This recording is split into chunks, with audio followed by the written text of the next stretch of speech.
e come tutti i giovani nel suo cuore palpitava l'amore. Era innamorato di una fanciulla bellissima, la fanciulla più bella del paese, e la guardava estasiato ogni volta che lei passeggiava per le strade della città. Un giorno ebbe la grande occasione di parlarle, perché il principe di quella lontana contea decise di dare un grande ballo, una grande festa, e invitare tutti i giovani del paese affinché potessero socializzare e conoscersi. Allora lui si presentò alla sua bella e le disse: posso avere l'onore di ballare con te alla serata del principe? E la ragazza gli puntò sul viso i suoi meravigliosi occhi pieni di luce, di splendore, e disse: so che tu hai un giardino, se mi porterai la più bella rosa rossa del tuo giardino, io ballerò solo con te tutta la notte. Il giovane tornò a casa pieno di emozione ed entusiasmo e andò nel roseto a cercare una rosa rossa. C'erano rose rosa, gialle, bianche, ma rossa nessuna. Il ragazzo si sconfortò e si buttò disperato sul prato e cominciò a piangere a gran voce: oh mio bambino, tra tante rose mi manca proprio la rosa rossa. La notte del ballo la mia fanciulla del cuore ballerà con altri, perché io non potrò portarle, come le avevo promesso, la rosa rossa del mio giardino, e sarò triste e disperato. Questi suoi pianti arrivarono alle orecchie di Lusignolo. Lusignolo vagava di giardino a giardino, portando il suono melodioso della sua voce, ed era accolta da tutti gli elementi del giardino e della natura con gioia per la sua bontà e leggerezza.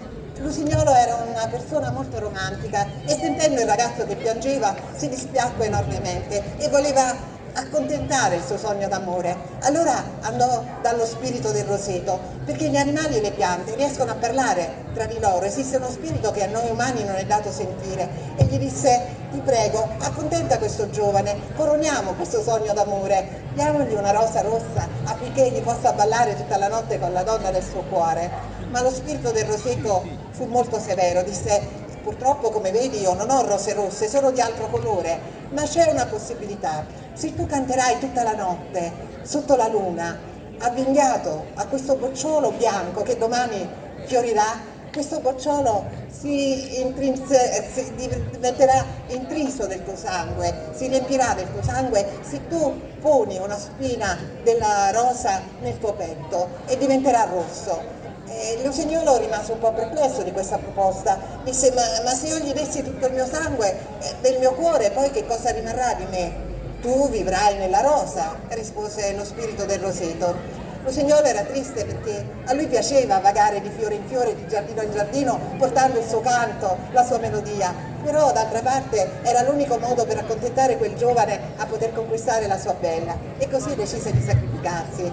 Si appoggiò stretto stretto allo stelo della rosa bianca che il giorno dopo sarebbe sbocciata, e fece sì che la sua spina puntasse direttamente sul suo cuore. Continuò a cantare, anche se man mano che la spina entrava dentro il suo cuore sentiva sempre più dolore, ma cantò le sue melodie più belle, perché sarebbe stata l'ultima notte che le avrebbe cantate, finché al mattino il suo povero corpo, privo ormai di sangue, si adagiò per sempre sul prato, mentre la rosa, da bianca, diventò rossa, la rosa rossa più bella che sia mai esistita, perché era piena della vita del Lusignolo.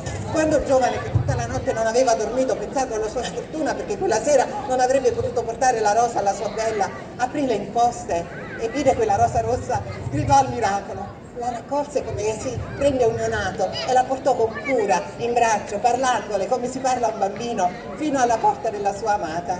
Bussò e disse: guarda, ti ho portato la rosa rossa più bella che sia mai spuntata in qualunque giardino, così adesso stanotte sarai la mia dama per tutta la sera. La ragazza guardò la rosa con sufficienza e poi con civetteria gli mostrò sulla sua veste una bellissima spilla di oro e diamanti. Arrivi tardi, mio caro, poco prima un commerciante di gioielli mi ha portato in pegno questo bellissimo gioiello e io ho promesso a lui di ballare tutta la notte. D'altra parte, si sa, i gioielli valgono molto più dei fiori e durano per sempre, i fiori si svaniscono.